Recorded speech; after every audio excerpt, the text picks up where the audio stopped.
Action का plan तैयार, सेना को पीएम मोदी ने दिया फ्री हैंड। नमस्कार, मैं हूं रचना सेमवाल। पहलगाम में आतंकी हमले के बाद से पाकिस्तान खौफ में जी रहा है। उसे भारत की जवाबी कार्रवाई का डर सता रहा है।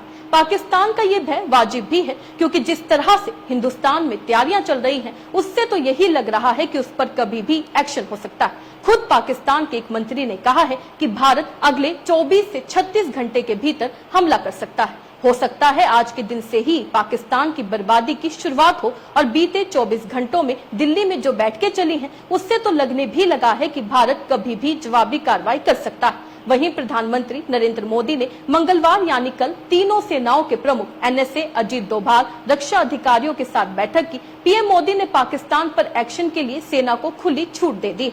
सूत्रों के मुताबिक बैठक में मोदी ने कहा, आतंकवाद को करारा जवाब देना हमारा राष्ट्रीय संकल्प है। प्रधानमंत्री ने आर्म्ड फोर्सेस की क्षमता में पूर्ण विश्वास व्यक्त किया है। पीएम मोदी ने आर्मी बलों को जवाबी कार्रवाई के तरीके, टारगेट और समय के बारे में फैसला लेने की पूरी छूट दे दी। इस बैठक में प्रमुख रक्षा अध्यक्ष सीडीएस जनरल अनिल चौहान भी शामिल हुए। यही नहीं, केंद्रीय गृह मंत्री अमित शाह ने भी प्रधानमंत्री से मुलाकात की। बता दें, मंगलवार को ही पीएम मोदी और आरएसएस संघ प्रमुख मोहन भागवत की मुलाकात भी हुई। भागवत और प्रधानमंत्री नरेंद्र मोदी के बीच मुलाकात करीब 1.5 घंटे तक चली। ये मुलाकात पहलगाम आतंकी हमले के बारे में हुई थी। इन अहम मुलाकातों के बाद आज का समय आ गया। दिन है अक्षय तृतीया। हिंदू धर्म में इसका खास महत्व माना जाता है। इस दिन किए गए कर्मों का फल कभी खत्म नहीं होता। मान्यता ये भी है कि इस दिन से शुरू किए गया काम कभी व्यर्थ नहीं जाता है। इसलिए ये भी माना जा रहा है कि आज ही भारत पाकिस्तान पर एक्शन ले सकता है। वहीं दूसरी तरफ पाकिस्तानी सेना ने लगातार 6ठी बार सीज फायर का उल्लंघन किया है।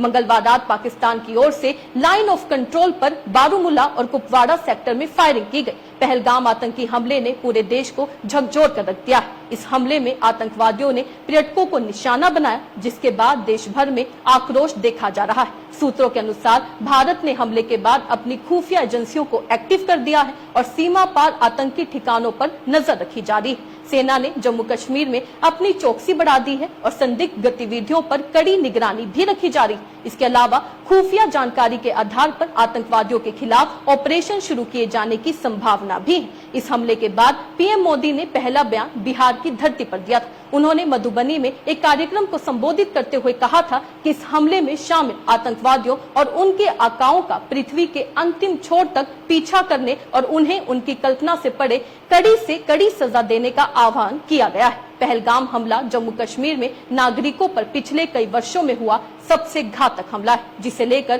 पूरे देश में आक्रोश की लहर है और हमलावरों तथा उनके आकाओं के खिलाफ कठोर जवाबी कार्रवाई की मांग उठ रही है। प्रधानमंत्री की कठोर टिप्पणियों और राष्ट्रीय सुरक्षा के मुद्दों पर उनकी सरकार के कड़े रुख के कारण भारत की ओर से करारी जवाबी कार्रवाई की उम्मीद बढ़ गई और अब तो पीएम मोदी ने सेनाओं को फ्री हैंड भी दे दिया। पीएम ने तीनों सेना प्रमुख एनएसए, अजीत डोभाल, सीडीएस अनिल चौहान के साथ 1.5 घंटे हाई लेवल की मीटिंग की। पीएम ने कहा, सेना ही आतंकवाद के खिलाफ कार्रवाई का तरीका, लक्ष्य और समय तय करेगी। अब देखना होगा कि सेना कौन सा समय चुनती है एक्शन लेने का। आपको क्या लगता है? अपने राय कमेंट में लिखकर जरूर बताइएगा। इसी तरीके से देश और दुनिया से जुड़ी हर छोटी सी बड़ी अपडेट के लिए FBN यानी फ्रंटलाइन ब्रेकिंग न्यूज के साथ बने रहिएगा। धन्यवाद।